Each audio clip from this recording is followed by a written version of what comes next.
बच्चों, आज हम पढ़ेंगे कक्षा 6 कथा मंजूषा का पाठ 5 उचित वारिस।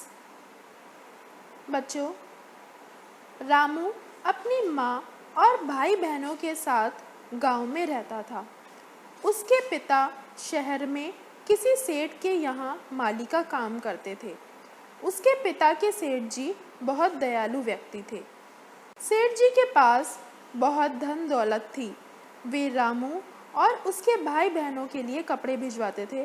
उनके पढ़ाई लिखाई का सारा बोझ भी उठाते थे। सेठ जी दयालु और गुणवान जरूर थे, पर उनमें एक दोष भी था कि वे जात पात को बहुत मानते थे। एक दिन अचानक रामू के पिता की मृत्यु हो गई। रामू का परिवार बेसहारा हो गया। सेठ जी को उनके परिवार की चिंता हुई। सेठ जी ने रामू को अपने बगीचे का काम सौंप दिया। सेठ जी के 2 पुत्र और 1 पुत्री थे। वे तीनों विदेश में ही रहते थे। सेठ जी अपने विशाल महल में अकेले रहते थे। रामू सेठ जी के कहने पर बगीचे का काम करने लगा, लेकिन वह महल के अंदर नहीं जाता था क्योंकि उसे सेठ जी से डर लगता था। एक दिन रामू बगीचे में काम कर रहा था।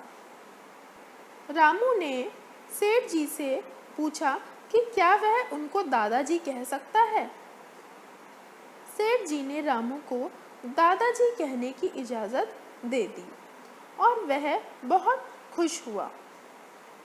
अचानक दादाजी को चक्कर आ गया और वे एकदम गिर पड़े। रामू को कुछ समझ नहीं आ रहा था और वह भागता हुआ कोठी में रहने वाले डॉक्टर को बुला लाया। रामू ने टैक्सी की मदद से दादाजी को हॉस्पिटल पहुंचाया और उनका सही समय पर इलाज कराया। सेठ जी के पुत्र और पुत्री विदेश में ही रहते थे। उन्हें इस बारे में कुछ नहीं पता था।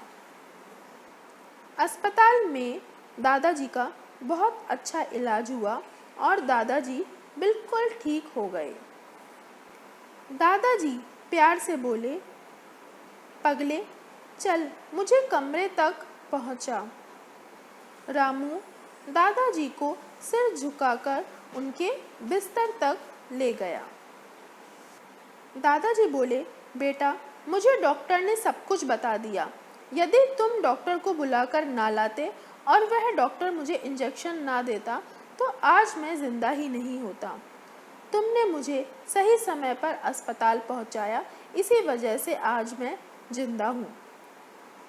रामू बोला, दादाजी यह तो मेरा फर्ज था। मैंने तो अपनी बुद्धि के अनुसार केवल अपना फर्ज पूरा किया।